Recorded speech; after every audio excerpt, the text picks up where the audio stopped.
नमस्कार भगवान। नमस्कार। भगवान शिव का गंगा अवतरण, तीर्थ में तपस्या के लिए आना, हिमवान द्वारा उनका स्वागत, पूजन और सत्वन तथा भगवान शिव की आज्ञा के अनुसार उनका उस स्थान पर दूसरों को न जाने देने की व्यवस्था करना। इस अध्याय में भगवान क्या कहते हैं? ब्रह्मा जी कहते हैं कि नारद, हिमवान की पुत्री लोक पूजित शक्ति स्वरूपा पार्वती हिमालय के घर में रहकर बढ़ने लगी। जब उनकी अवस्था 8 वर्ष की हो गई तब सत्य के विरह से कातर हुए शंभु को उनके जन्म का समाचार मिला। नारद उस अद्भुत बालिका पार्वती को हृदय में रखकर वे मन ही मन बड़े आनंद का अनुभव करने लगे। इसी बीच में लौकिक गति का आश्रय ले शंभु ने अपने मन को एकाग्र करने के लिए तप करने का विचार किया।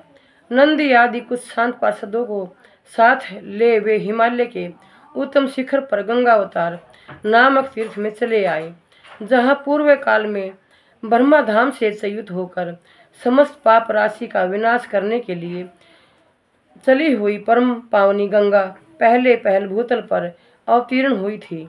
जितेंद्रिय हर ने वहीं रहकर तपस्या आरंभ की। वे आलस्य रहित हो चेतन ज्ञान स्वरूप नित्य ज्योतिर्मय निरामय जगन्मय चिदानंद स्वरूप द्वैतहीन तथा आश्रय रहित अपने आत्मभूत परमात्मा का एकाग्र भाव से चिंतन करने लगे। भगवान हर के ध्यान परायण होने पर नंदी भृंगी आदि कुछ अन्य पार्षदगण भी ध्यान में तत्पर हो गए। उस समय कुछ ही परमथगण परमात्मा शंभु की सेवा करते थे। वे सब के सब मौन रहते और एक शब्द भी नहीं बोलते थे। कुछ द्वारपाल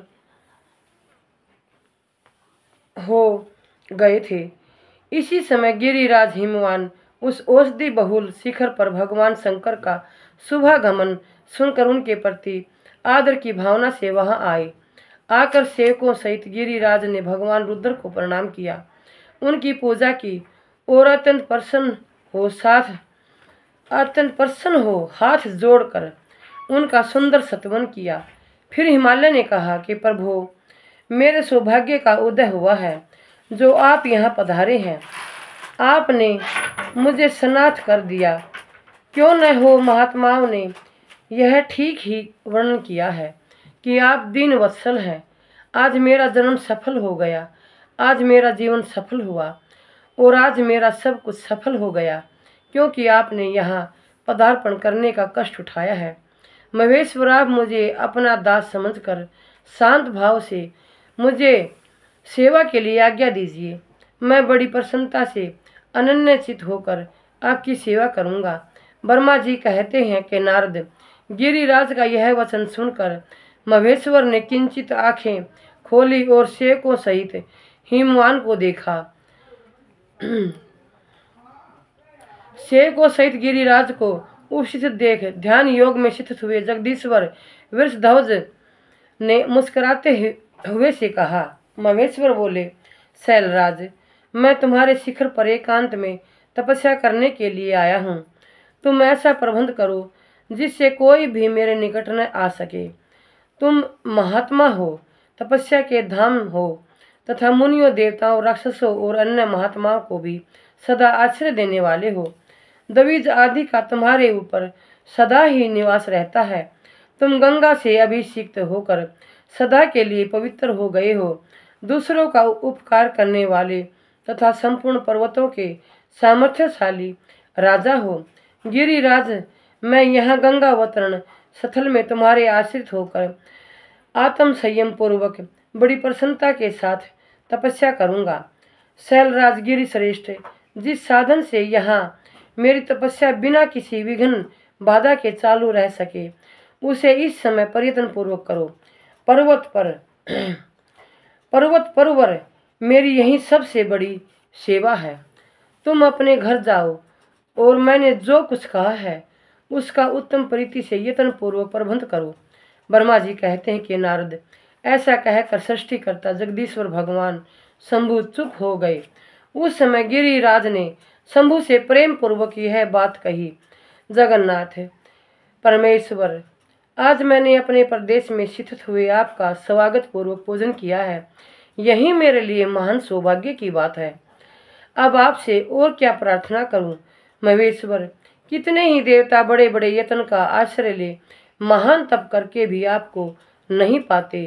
वे ही आप यहाँ स्वयं उपस्थित हो गए। मुझसे बढ़कर श्रेष्ठ सौभाग्यशाली और पुण्यात्मा दूसरा कोई नहीं है, क्योंकि आप मेरे पृष्ठभाग पर तपस्या के लिए उपस्थित हुए हैं। परमेश्वर, आज मैं अपने को देवराज इंद्र से भी अधिक भाग्यवान मानता हूँ, क्योंकि सेवकों सहित आपने यहाँ आकर मुझे अनुग्रह का भागी बना लिया है। देवेश, आप संतृप्त हैं, यहाँ बिना किसी विघ्न बाधा के उत्तम तपस्या कीजिए।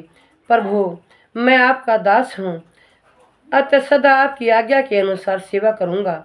ब्रह्मा जी कहते हैं कि नारद, ऐसा कहकर गिरिराज हिमालय तुरंत अपने घर को लौट आए। उन्होंने अपनी प्रिया मैना को बड़े आदर से वह सारा वृत्तांत कह सुनाया। तत्पश्चात शैलराज ने साथ जाने वाले परिजनों तथा समस्त सेवक गणों को बुलाकर उन्हें ठीक ठीक समझाया। हिमालय बोले, आज से कोई भी गंगावतरण नामक स्थान में, जो मेरे पृष्ठ भाग में ही है, मेरी आज्ञा मान कर न जाए। यह मैं सच्ची बात कहता हूँ। यदि कोई वहां जाएगा तो उस महादुष्ट को मैं विशेष दंड दूंगा।